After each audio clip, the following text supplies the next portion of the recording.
We see President-elect Trump and First Lady Melania Trump at the National Cathedral right now. We have seen, I think this is the first president that we've seen come into the room. We are still waiting, of course, for Bush and Clinton and Obama, as well. There is Donald Trump and Mike Pence. Al Gore, the former vice president, Pence and Trump. It's the first time they've seen each other since January 2021. A lot of tension between the two then, and it didn't look particularly warm just now, one might observe. In any case, this is the first president of many that we're expecting. Of course, we expect President Biden to deliver eulogy. President Biden, back when he was a senator, he and Jimmy Carter shared a political advisor, Pat Caddell. And Pat Caddell, there's former President Obama walking in.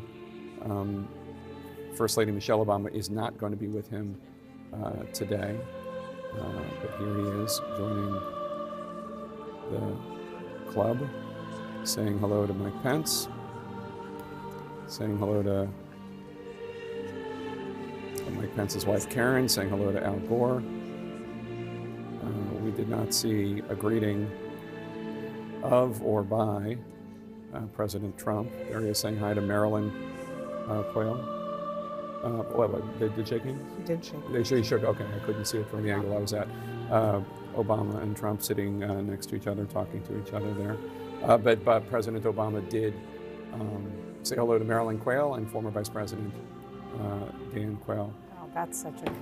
That is an image. It's I mean, good, you don't good see image. it's always striking whenever you see any of these people who were political opponents. Although Obama and Trump never ran against each other. Here's George W. Bush and First Lady Laura Bush.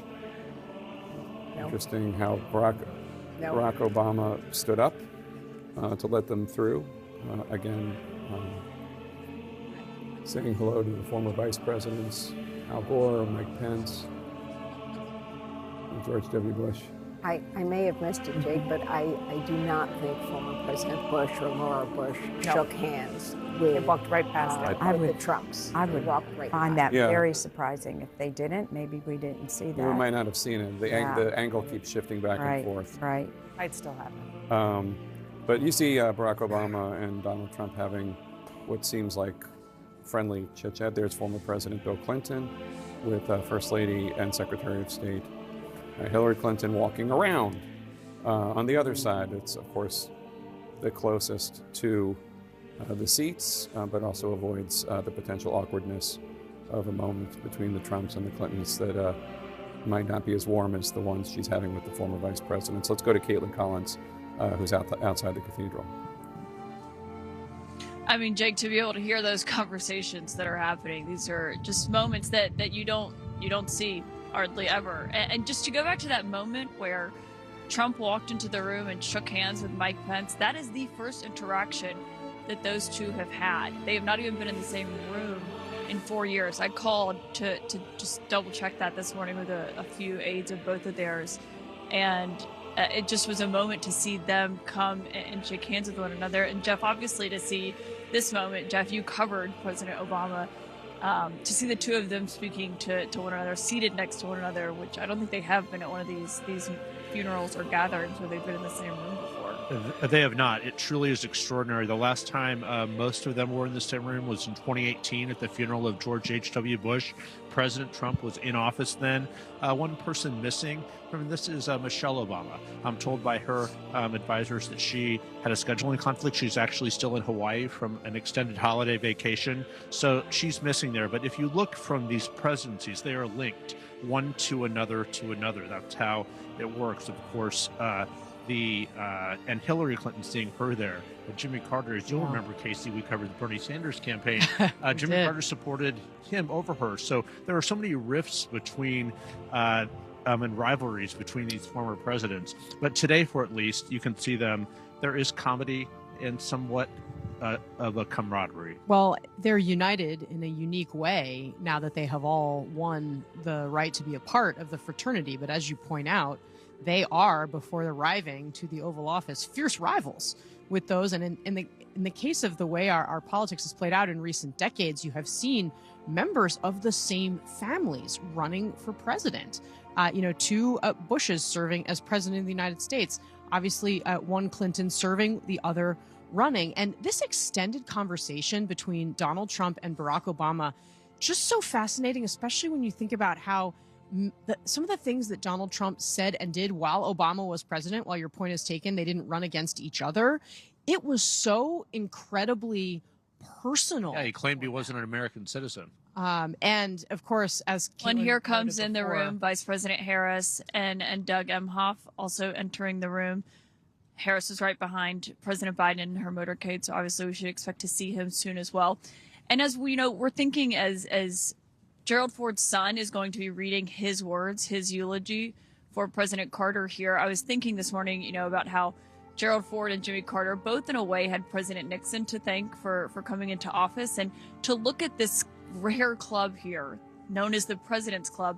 So many of the trajectories of their presidencies is what led their successor to then get into office with Biden and Trump, and to see this moment as Trump and Obama are continuing that conversation. And with second gentleman Doug Emhoff there, Vice President Harris there, Jake, the only person we are waiting on is President Biden himself. That's right, and it is tempting to try to read into what is going on in terms of who stood up for whom and who said hello to whom and who walked over to whom and who did not. We should also remember that this is a funeral, and people are, generally speaking, trying to behave in a somber and appropriate tone. For evidence of that, just look at the normally backslapping, garrulous Bill Clinton and George W. Bush, both of whom are fairly restrained. It is a funeral of a member of their club, the President's Club. That said, it can't be easy for people in that group who have heard nasty things said about them by one or another of the people present. Whether somebody saying that Donald Trump is an existential threat to democracy, or some of the more vicious things said about Barack Obama and where he was born, and on and on. But it is a funeral, and it is a moment where people try to put aside such grievances for the larger purpose, Anita. I think you make a good point there, Jake, but it conjured up a memory that I have from Bush 41's funeral, when all the former presidents, for whom first families, everybody were seated. George W. Bush was one of the last people to come in the room before the sitting president, of course, and he went and shook every single person's hand of his former club and former first ladies. And again, it does, yes, this is a reverent moment, of course, but it does take a person of character to sort of change that tone. I just want to, it's not happening right now, but I just want to emphasize that until 30 seconds ago, Donald Trump was talking to Barack Obama's ear off. Yes. His ear off. I like seeing that, actually. Well, I'm not sure how much Barack Obama liked it, but he was being gracious and classy, as one does. And now, of course, he's turned around and he's talking to the man who was Donald Trump's vice president, but was not chosen for this particular time after his life was threatened. Mike Pence's life was threatened on January 6, 2021. But just that moment, because here's President Joe Biden and First Lady Jill Biden. I think he has 11 days left as President of the United States. Obviously, an eventful year, one that he did not plan for. Started the year as the would-be Democratic presidential nominee, and we all know what happened after that. Again, you didn't see a particularly warm greeting between the first couple and the second couple, but again, we are at a funeral, so one has to take that into account when trying to read the body language of the individuals there.